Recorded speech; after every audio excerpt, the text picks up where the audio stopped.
कोई भी ईश्वर का तर्क के माध्यम से समझ नहीं सकता, भले ही वह उम्र भर तर्क करे। इस जग को जीतने के लिए अपनी कमियों और विकारों पर विजय पाना बहुत जरूरी है। ईश्वर एक है और उसे पाने का तरीका भी एक है, यही सत्य है। वो रचनात्मक है और वो अनश्वर है, जिनमें कोई डर नहीं और जो द्वेष भाव से परे है।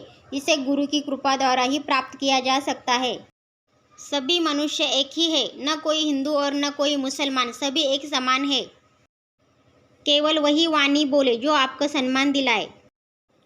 जिस व्यक्ति को खुद पर विश्वास नहीं है वो कभी ईश्वर पर पूर्ण रूप से विश्वास नहीं कर सकता। गुरु द्वारा ही आपके जीवन में प्रकाश संभव है। गुरु उपकारक है, पूर्ण शांति उनमें निहित है। गुरु ही तीनों लोकों में उजाला करने वाला प्रकाश पुंज है और सच्चा शिष्य ही ज्ञान और शांति प्राप्त करता है। सांसारिक प्रेम की लौ जलाओ और उसकी राख की स्याही बनाओ। अपने हृदय को कलम बनाओ, अपनी बुद्धि को लेखक बनाओ और वह लिखो जिसकी कोई हद या अंत नहीं है। ईश्वर की सीमाएं और हदें संपूर्ण मानव जाति की सोच से परे है। सत्य को जानना हर चीज से बड़ा है और उससे भी बड़ा है सच्चाई के साथ जीना। जब आप किसी की मदद करते हैं तो ईश्वर आपकी मदद करता है। हमेशा दूसरों की मदद के लिए तैयार रहो। कर्म भूमि पर फल पाने के लिए कर्म सबको करना पड़ता है। ईश्वर तो सिर्फ लकीरें देते हैं, पर रंग उनमें हमको भरना पड़ता है।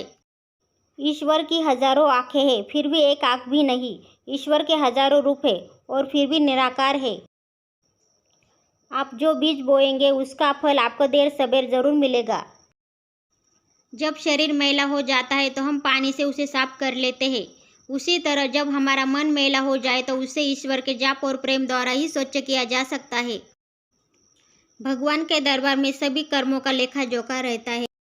बिना गुरु के कुछ भी काम अधूरा होता है। धन को जेब तक ही रखे, उसे हृदय में जगह न दे। जब धन को हृदय में जगह दी जाती है तो सुख शांति के स्थान पर लालच, भेदभाव और बुराई का जन्म होता है। धन के भंडार से परिपूर्ण प्रभुत्व वाले सम्राटों की तुलना में वो चींटी महान है जिसके मन में ईश्वर का निवास है। यदि लोग अपने धन का प्रयोग सिर्फ अपने लिए और खजाना भरने के लिए करते हैं तो वह एक शव की तरह है, लेकिन यदि वे इसे दूसरों के साथ बांटने का निर्णय लेते हैं तो वह एक पवित्र प्रसाद बन जाता है। जो व्यक्ति किसी का हक छीनता है तो उसे कहीं सम्मान नहीं मिलता, इसलिए कभी किसी का हक नहीं छीनना चाहिए। ईश्वर की प्राप्ति गुरु द्वारा ही संभव है, इसीलिए गुरु का सम्मान और वंदन करो।